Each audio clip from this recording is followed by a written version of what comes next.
ভারত বাংলাদেশ হায়দ্রাবাদ টেস্টের খবর। হায়দ্রাবাদে একমাত্র টেস্টের চতুর্থ দিনে ফলো অন এড়াতে লড়ছে বাংলাদেশ। আগের দিনে 6 উইকেটে 322 রানের স্কোর সমৃদ্ধ করতে নেমে চতুর্থ দিনের শুরুতেই মেহেদী হাসান মিরাজের উইকেট হারিয়েছে টাইগাররা। শেষ খবর পর্যন্ত বাংলাদেশের সংগ্রহ 7 উইকেটে 327 রান। ফলো অন এড়াতে তৃতীয় দিন বাংলাদেশের প্রয়োজন আরো 166 রান। কঠিন দর্শক, আমরা যেটি জানাতে চাচ্ছি, টেস্টের আরো 4 থেকে 5 জন স্পেশালিস্ট ক্রিকেটারের প্রয়োজনীয়তা অনুভব করছেন বিসিবির সভাপতি নাজমুল হাসান পাপন। হায়দ্রাবাদ টেস্টে দলের বোলিং ফিল্ডিং এ হতাশও তিনি, তবে দ্রুতই ভারতের মাটিতে দ্রুত সিরিজের খেলার আশাবাদী বিসিবির সভাপতি। আমরা এই রিপোর্টটি দেখব, তার আগে আমরা একটু যেতে চাই হায়দ্রাবাদে, যেখানে এই ভারতের বিপক্ষে বাংলাদেশের একমাত্র টেস্টটি কভার করছেন আমাদের সহকর্মী সালাউদ্দিন সুমন। সুমন, আপনার কাছে যেটি জানতে চাই যে এই মুহূর্তে আপনি একটু বলবেন যে কি অবস্থা, কারণ আরো লম্বা পথ বাংলাদেশকে পেরোতে হবে যদি তারা ফলো অন এড়াতে চায়।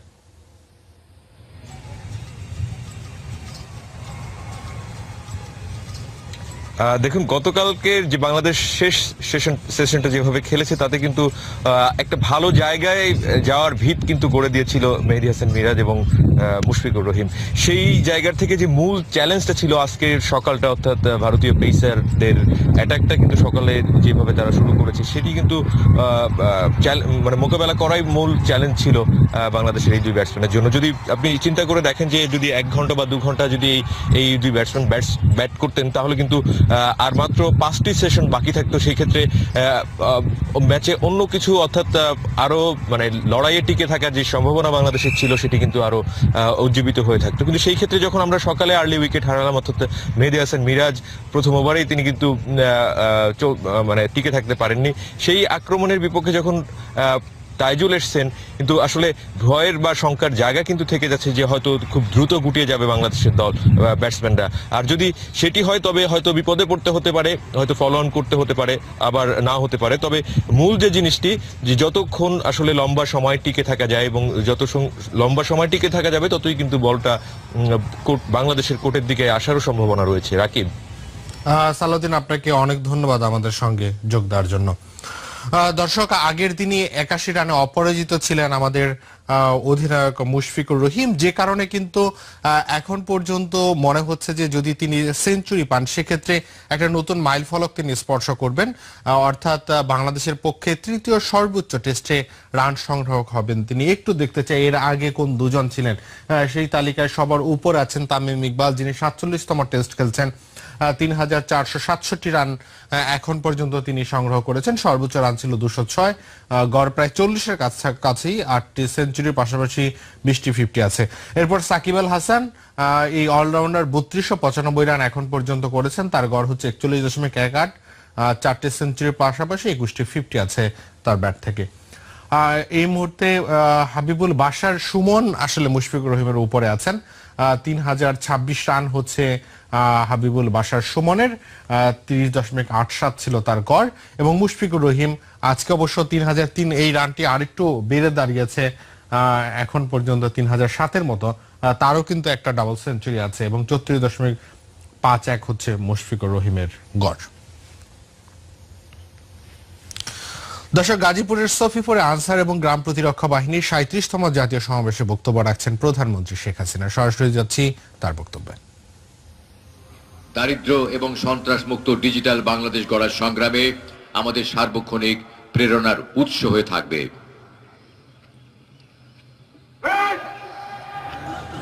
সাবধান হবে।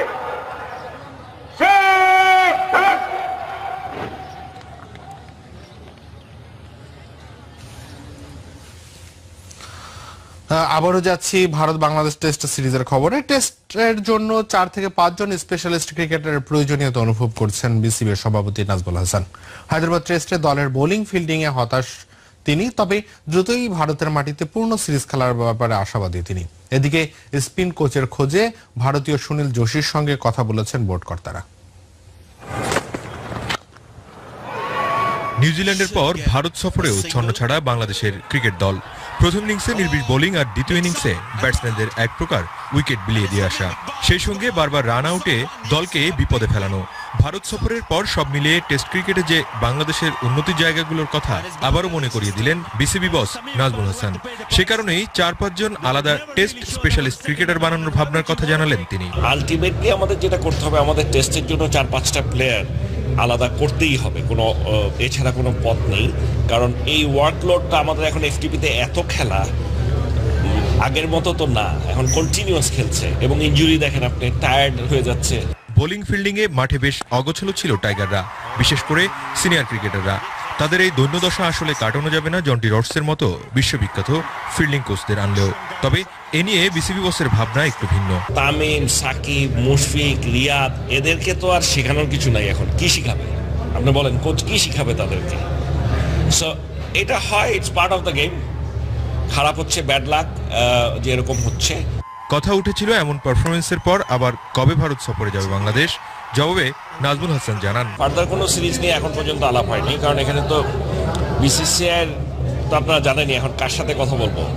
সো নতুন একজন এসছেন, বাট এখানে তার সাথে দেখা হয়নি। বেশ কিছুদিন ধরেই একজন স্পিন কোচের খোঁজে ছিল বাংলাদেশ। এর মধ্যে কয়েকজনের সাথে অবশ্য কথাও বলেছে বোর্ড, তবে প্রায় নিশ্চিত সুনীল জোশীর নাম। এর মধ্যে নাকি শুক্রবার হায়দ্রাবাদে এসে বোর্ড কর্মকর্তাদের সাথে কথাও বলেছেন তিনি। আমরা যখন স্পিন কোচ খুঁজছিলাম তখন তো কয়েকজন অ্যাপ্লাই করেছে, এর মধ্যে সুনীল জোশীও করেছে, আরও আছে।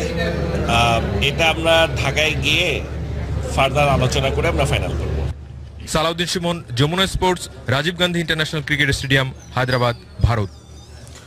জানাবো নারীদের বিশ্বকাপ বাছাইয়ের খবর। দক্ষিণ আফ্রিকার কাছে 6 উইকেটে হেরে গ্রুপ পর্ব শেষ করেছে বাংলাদেশ। তবে এখনো সুপার 6-এ খেলার জোরালো সম্ভাবনা রয়েছে রোমানা ফারজানাদের।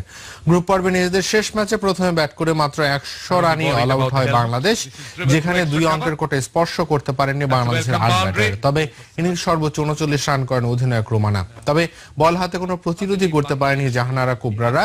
বি গ্রুপের পরের 2 ম্যাচে পাকিস্তান এবং দক্ষিণ আফ্রিকা তাদের নিজ নিজ ম্যাচে জয় পেলে সুপার 6-এ চলে যাবে বাংলাদেশের মেয়েরা। সেখান থেকে শীর্ষ 4 দল খেলবে বিশ্বকাপের চূড়ান্ত পর্বে।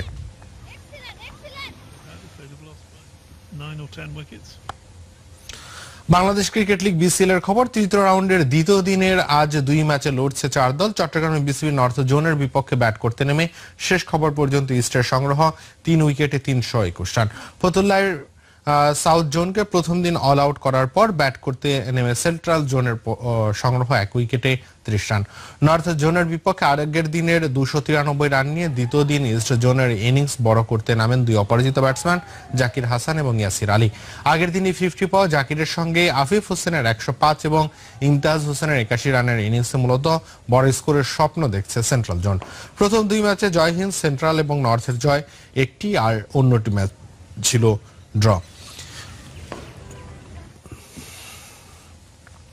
এদিকে ফতুল্লায় দিনের আরেক ম্যাচে সাউথ জোনের 260 রানের জবাবে ব্যাটিং নেমে ভালো শুরু পায়নি east zone. Cutter master Mustafiz দলীয় 11 রানে ফেরান ওপেনার সাদমান ইসলাম অনিককে।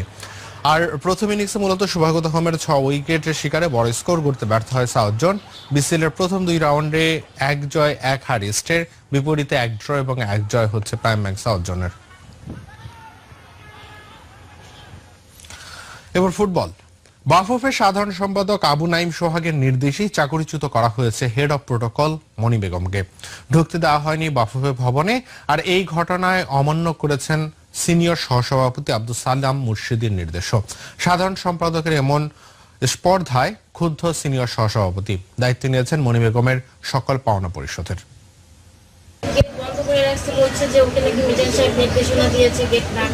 চাকরিচ্যুত করার আগে যাবতীয় পাওনা পরিশোধ করা হোক, হেড অফ প্রোটোকল মনি বেগমের। বাফুফের সিনিয়র সহসভাপতির এমন নির্দেশের পরও তা মানেননি সাধারণ সম্পাদক আবু নাইম সোহাগ।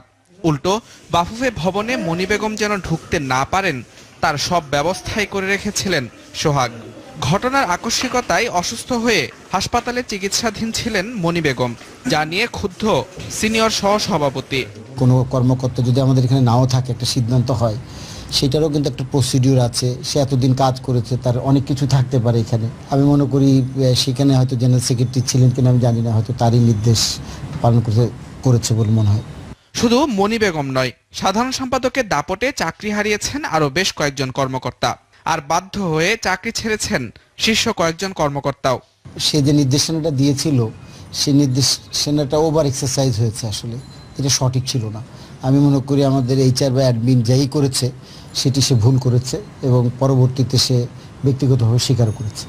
বাফুফের চাকরি হারালেও মনি বেগমের যাবতীয় পাওনা নিজ দায়িত্বে পরিশোধ করবেন বলে প্রতিশ্রুতি দিয়েছেন আব্দুস সালাম মুর্শেদী।